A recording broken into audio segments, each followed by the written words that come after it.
Hello, welcome back to my channel. അപ്പോൾ ഇന്നത്തെ video white മക്കനാണ്. അപ്പോൾ നമുക്ക് ഈസി ആയിട്ട് എങ്ങനെ ചെയ്യാമെന്ന് നോക്കാം. ഞാനിവിടെ 2.5 മീറ്റർ ഫാബ്രിക്കാണ് കേട്ടോ എടുത്തിരിക്കുന്നത്. പ്യുവർ കോട്ടൺ തന്നെ എടുക്കണം. അതായത് ഒരു 100 മീറ്റർ പ്രൈസ് ഒരു 100 റുപ്പീസൊക്കെ ആവും കേട്ടോ. അപ്പോൾ പ്യുവർ കോട്ടനാണ് നമ്മൾ എടുത്തിരിക്കുന്നത്. അപ്പോൾ നമുക്ക് ഫസ്റ്റ് 2ആയിട്ട് മടക്കി കൊടുക്കാം. അതിനുശേഷം കോണായിട്ട് ഫോൾഡാക്കി കൊടുക്കാം. ഇനി നമുക്ക് ലെങ്ത് മാർക്ക് ചെയ്ത് കൊടുക്കാം. ഞാനിവിടെ 50 ഇഞ്ചസാണ് കേട്ടോ എടുക്കുന്നത്.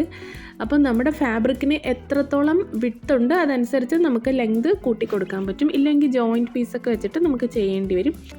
മുകളിൽ നിന്ന് നമുക്ക് താഴേക്ക് 50 ഇഞ്ചസ് എല്ലാ സൈഡിലും മാർക്ക് ചെയ്ത് കൊടുക്കാം. അതിനുശേഷം കട്ട് ചെയ്തെടുക്കാം. ബാക്കി വരുന്ന പീസിൽ നിന്ന് നമുക്ക് ഹെഡ് ബാൻഡിന് വേണ്ടിയിട്ട് 2 ഇഞ്ചസ് വിട്ടും 20 ഇഞ്ചസ് ലെങ്തുള്ള 2 പീസ് കട്ട് ചെയ്തെടുക്കാം.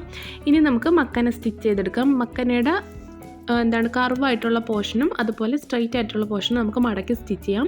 ഇനി മുകളിൽ നിന്ന് നമുക്ക് ആ ഫേസ് ലെങ്ത് വരുന്നത് 11 ഇഞ്ചസാണ്. 11 ഇഞ്ചസ് മാർക്ക് ചെയ്ത് കൊടുക്കാം. അവിടെ നിന്ന് നമുക്ക് താഴേക്ക് ബോട്ടം പോർഷൻ വരെ സ്റ്റിച്ച് ചെയ്തെടുക്കാം. അതുപോലെ മുകളിൽ നിന്ന് ഒരു 5 ഇഞ്ചസ് നമുക്ക് മക്കനയുടെ ബാൻഡ് സ്റ്റിച്ച് ചെയ്ത് കൊടുക്കാം കേട്ടോ. 2 സൈഡിലും 5 ഇഞ്ചസ് മാർക്ക് ചെയ്ത് കൊടുക്കാം, സ്റ്റിച്ച് ചെയ്ത് കൊടുക്കാം. അപ്പോൾ ഇത്രയേ ഉള്ളൂ. ഇതിൻ്റെ സ്റ്റിച്ചിങ് വളരെ ഈസിയാണ്.